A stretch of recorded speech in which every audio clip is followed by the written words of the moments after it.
দেশবাসী আপনারা গোটা পক্ষ থেকে একটু জাতীয় মহাসভা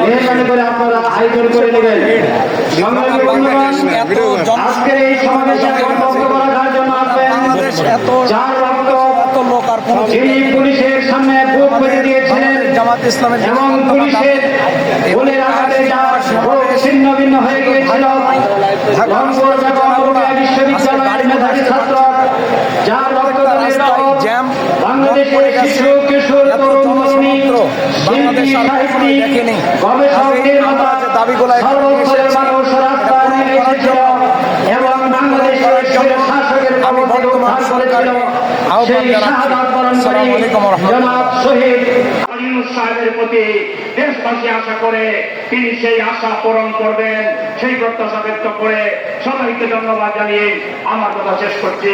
আল্লাহ হাফেজ। সংগ্রামী ভাই এবং বন্ধুগণ, আজকের ঐতিহাসিক জাতীয় সমাবেশে এখন বক্তব্য রাখবেন বাংলাদেশ ইসলামী ছাত্র শিবিরের সাবেক কেন্দ্রীয় সভাপতি, বাংলাদেশ জামাত ইসলামী কেন্দ্রীয় নির্বাহী পরিষদের অন্যতম সদস্য, বাংলাদেশ জামাত ইসলামী ঢাকা মহানগরী দক্ষিণের সংগ্রামী আমির জননেতা জনাব মোহাম্মদ নুরুল ইসলাম বুলবুল।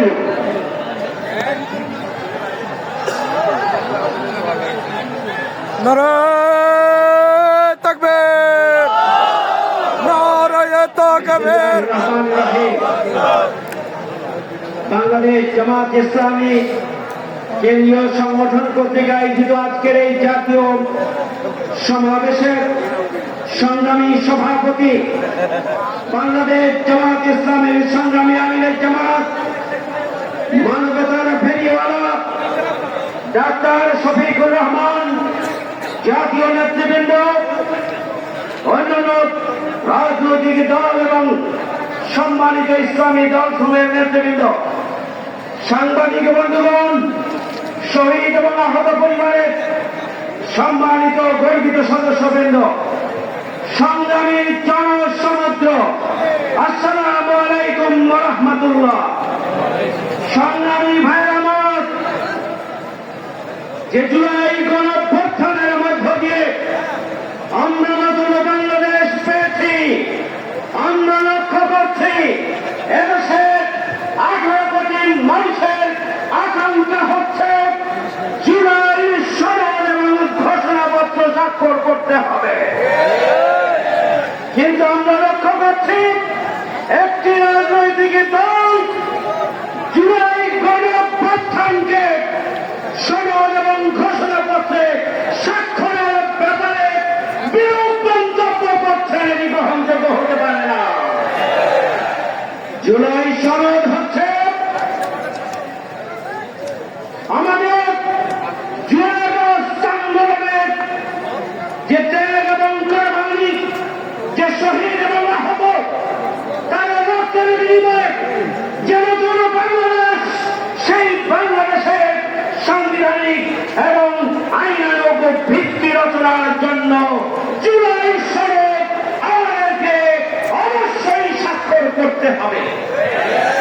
জুলাই সনদে বাংলাদেশ এই রাষ্ট্র প্রতিষ্ঠার ভিত্তি হিসাবে 47 থেকে 71 এবং পরবর্তীতে বিভিন্ন গণতান্ত্রিক আন্দোলনের ধারাবাহিকতায় জুলাই গণঅভ্যুত্থানের যে ঐতিহাসিক আন্দোলন, যে ফ্যাসিবাদী আন্দোলন, সেটাকে সাংবিধানিক এবং আইনগত ভিত্তি দিতে হবে।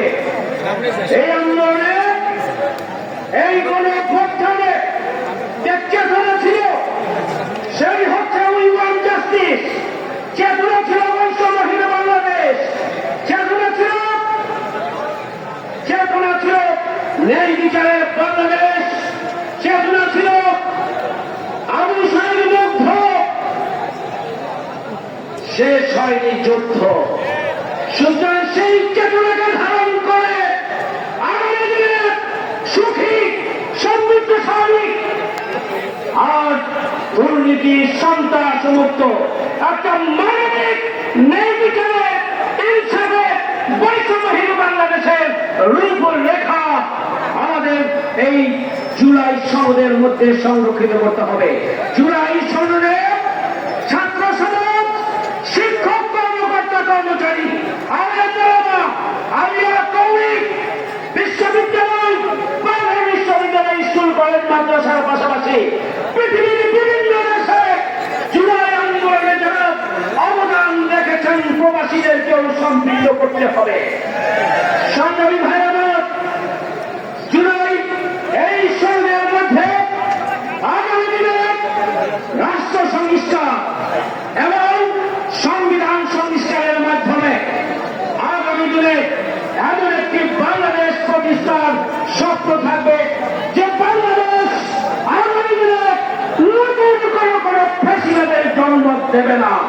এই জন্য অবিলম্বে জুলাই সনদ স্বাক্ষরের জন্য সরকারকে পদক্ষেপ গ্রহণ করতে হবে। একই জীবনের কথাই জুলাই সনদ ছেড়ে থাকবে না, এটি 18 কোটি মানুষের দাবি। সেই দাবি পূরণের জন্য আমি আহ্বান জানিয়ে আগামী দিনের আন্দোলনকে আরো বেগবান করার আহ্বান জানিয়ে আমার কথা এখানে শেষ করছি। সবাইকে ধন্যবাদ। আল্লাহ হাফেজ। বাংলাদেশ জিন্দাবাদ। সম্মানিত সমাবেশ, এখন